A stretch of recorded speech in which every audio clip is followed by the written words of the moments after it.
This is an awesome new tradition to start with your family this Christmas. This is this Letters to Santa storybook and special paper. It's a set by Elf on the Shelf.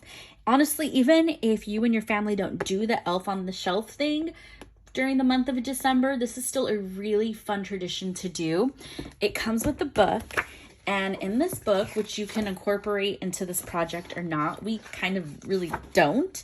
But basically, in so many words, it explains that Santa came up with the idea that they have special paper, and kids can write their Christmas list on the special paper, and then they put it on the tree, and the elves will take it to Santa, so that Santa can write down their Christmas list, and then he will give it back to the elves, and the elves will put it back in the tree for them. So then in this set, you get the book, and then you get these things. Here's the instructions, and here's the special paper that you get. You get 8 pieces of this special paper. It feels just like cardstock, basically. And then they give you these special pens or markers, and your child writes down their Christmas list. And then you put it in the oven, following their instructions here. You get the metal cookie sheet. You put parchment paper, which is why I think they give you parchment paper. Yeah, they do. They give you the parchment paper too. Then you put the piece of paper, you put another piece of parchment paper, and then you put Mrs. Claus's magic press, which feels kind of like a silicone thing.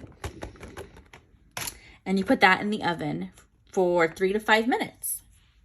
Once it comes out, it looks like this. These are 2 that my son has done over the years. I did wet this one accidentally, so just be aware if you wet it, it's gonna get ruined.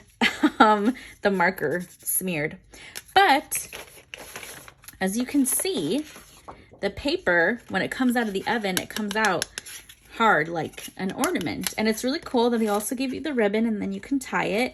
And this is just an awesome keepsake for Christmas that we really enjoy doing. So we have quite a bit of paper left. We only have the 1 kid, so I think we have like 6 pages left. But anyways, this is a really fun tradition to start with your kids. I do recommend it, and I hope you enjoy. Thanks for watching.